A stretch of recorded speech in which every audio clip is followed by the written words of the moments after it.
The Queen Idia mask, like we've been saying, is an iconic masterpiece of art. And the great artists who created or carved that art have the progenitors still doing same thing in the heart of ancient Benin Empire today. The mask you're talking about was first produced in ivory.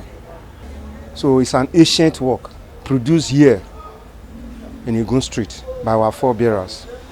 And well, now Idia was made Queen Mother as reward for her bravery, for her gallantry.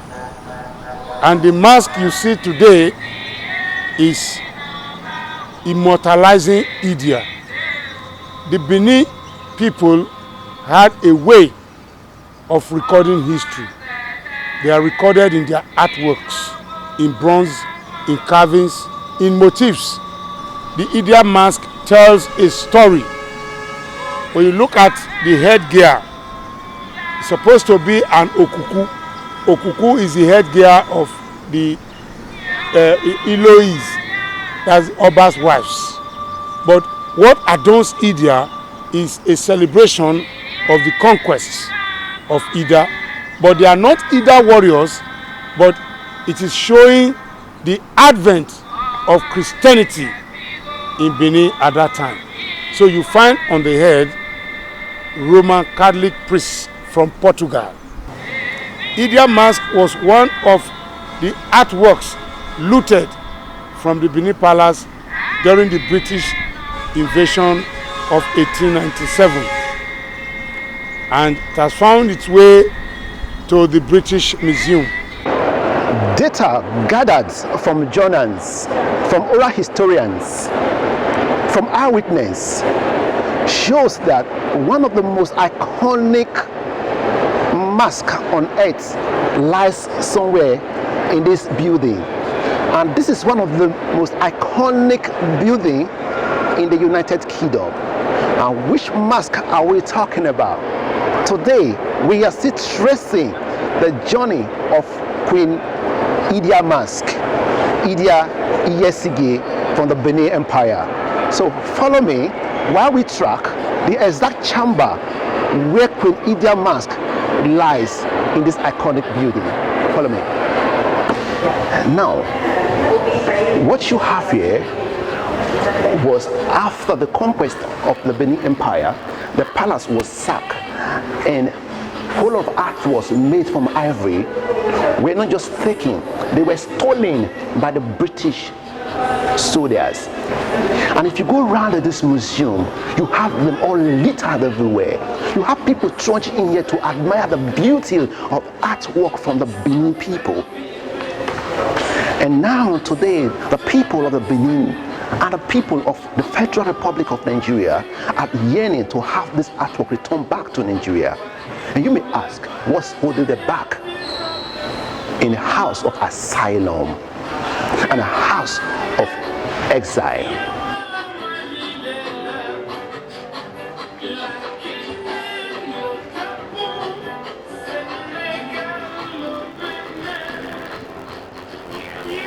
This is a chamber I could possibly call an extension of the Oba Palace.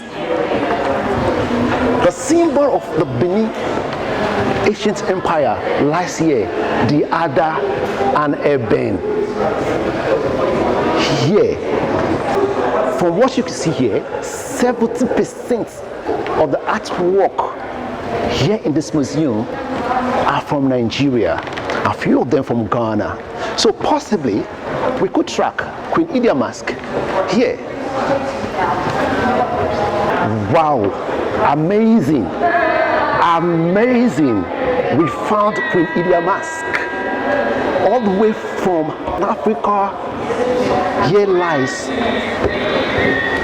Queen Idia mask. This is one of the most iconic artwork you could find anywhere on planet Earth. All the way from Igun Street in Benin City, present day Nigeria, Here you have Queen Idia Yesigye mask.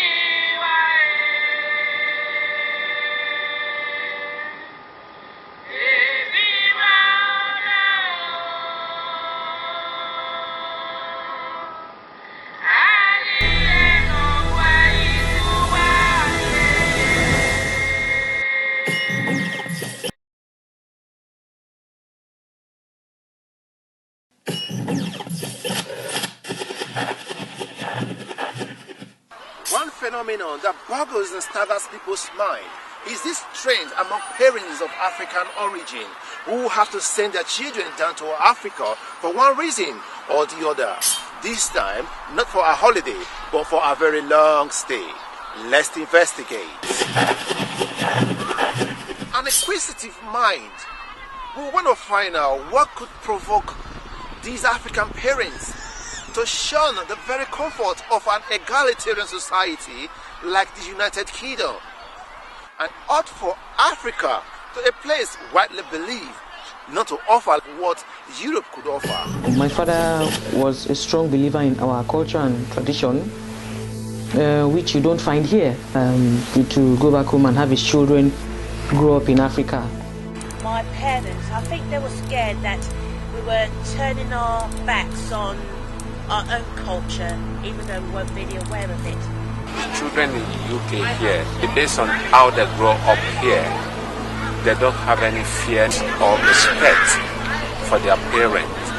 And over in Africa, we have respect for our parents. My parents tricked me into it. They told me it was going to be a short holiday, and I can remember when we were in the airport, I was being a bit stroppy, saying I don't want to go to Nigeria. I sent my son to Ghana because I believe that at this stage that he's in and the crimes happen around his age. So that was my most fear for him. I believe that he's more safer in Africa at this stage than he will be in England. I think I can see the benefit in them going back to their own culture for sure, and perhaps parents could also consider that maybe that's a better place for them, you know, quality of life. I think perhaps they'd have a better quality of life. To Africans in Africa, the idea of sending children away from Europe, a place widely believed to offer the very comfort of an established healthcare, the comfort of an established educational system, down to Africa, a place often described as underdeveloped, riddled with poverty, riddled with corruption, is quite unthinkable. Sending my kids to Africa while I'm here. According to parents who have had a first-hand experience of sending their children back to Africa for a socio-cultural rejuvenation, believe or tend to say, this is a venture that's worth doing. I think every well-meaning parent should send their children home. African parents should send their children home to have...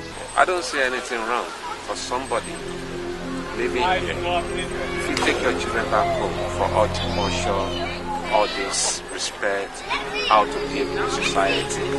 For me as a parent, I would like and I support 100% for my children or for whoever we Africa to send the children back home and learn more culture and come back to this country. To the amazement of many, this same society that offer the best of healthcare, that offer the best of what you can think of, has been indicted for this trend among parents of African origin. Well, although I do think there are more opportunities in this country for families, education, health and things like that for children to grow up in, I do feel this country has a very slack moral code, and it's very hard to keep your children on the right path in a country like this. Terrible.